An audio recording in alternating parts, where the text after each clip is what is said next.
Sheila, I'm Engineer Acevedo, and this is Engineer This is Aldea. our boss. Kasama namin yung mga engineers ito, no, sa civil engineers.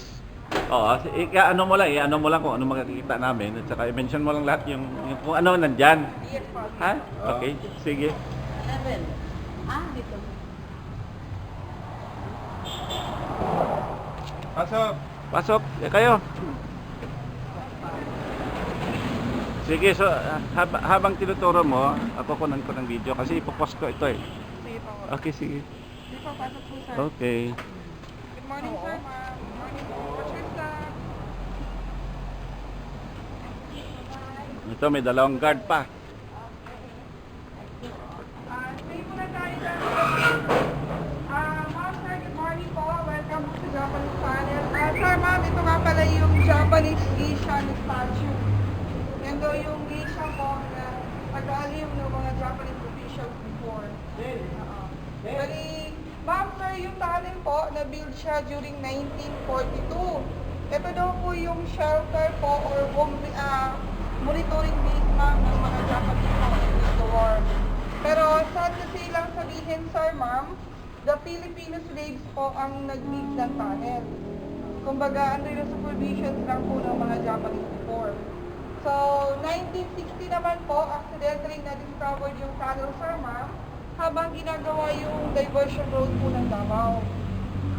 Yung highway po na dinaanan po ng sasakyan ngayon, kasi the main entrance of the tunnel po, sir, ma'am, doon po sa highway. So, na-open yung main entrance, and then ito na yung tumabot po ng Davao.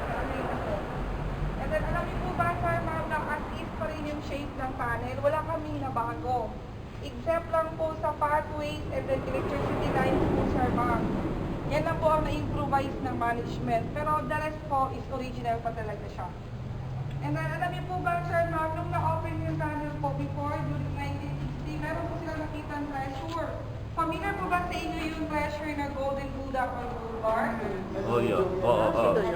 Yes po, makikita natin dito yung exact replica size na lang po. Kasi yung original one po ay napunta na yun siya kay Marcos. Sir, ma'am, danger talaga po na may tumutulog tubig. Lalo na po pag umuulan, ma'am. Kasi na-absorb ng soil yung water. Kaya sa katagalan po, nagpo-produce siya ng stalagmite po sa stalactite. Pero alam niyo po ba, ma'am, na pwedeng inumin yung tubig na yan? Oo, kasi filtered na po siya, ma'am.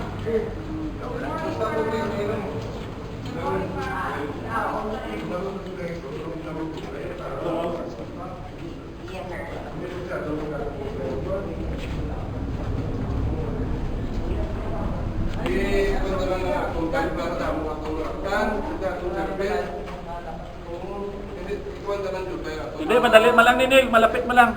So, sir, ma'am, ito yung exact replica size na treasure na nakuha nila before. Yan daw yung Golden Buddha po on Boulevard.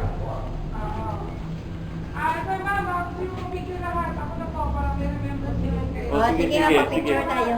Please lang. Ma'am, ano po? Original pa na natin. Hindi na po nung kaya original at nung kay Marcos. Replica na lang din. Bigyan ba ka na Ito na kay Marcos. Oo, dahil nakabuti. Ano yan? Ano? Pakiulit? 4 feet lang po na. 4 feet lang, okay. 4 feet lang, 10 feet ang lalim ng tubig. Drinking water dati. Japanese.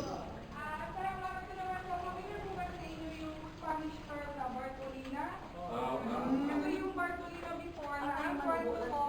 Yes, ma'am. The Filipino slaves daw po ang pwedeng ilagay dito noon. Ito yung Bartolina. Sir, ma'am, hindi kompleto yung tour pag wala pong teacher sa loob. Sige po. Hindi kompleto yung tour. Hindi, ako mataas. Hindi, pwede ka. Alam niyo po ba, sir, ma'am, may 6 to 10 persons po ang pwedeng ilagay dito noon. Ilan?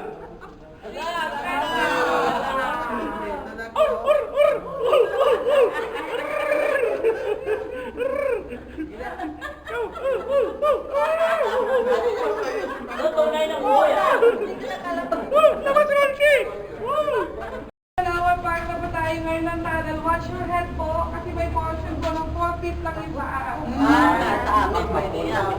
Sabi pala, delikado eh. Pwede kita kapon. Wala, kita ka to. Kapon ba? Matimba ito. May aral siya.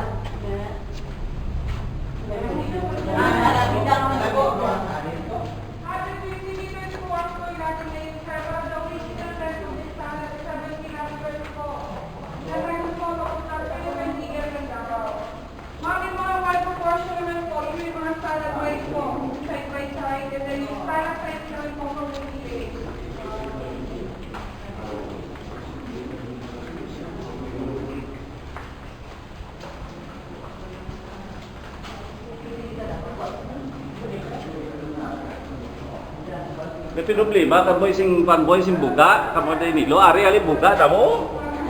Pasado gini. Oh, buga ni buga. Gravel siya, gravel.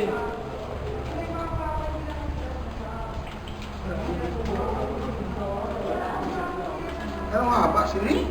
150 meters mo lang, lapit mo lang. Gamay. Original pa pang artifact yan during the war, yun yung ginamit nila.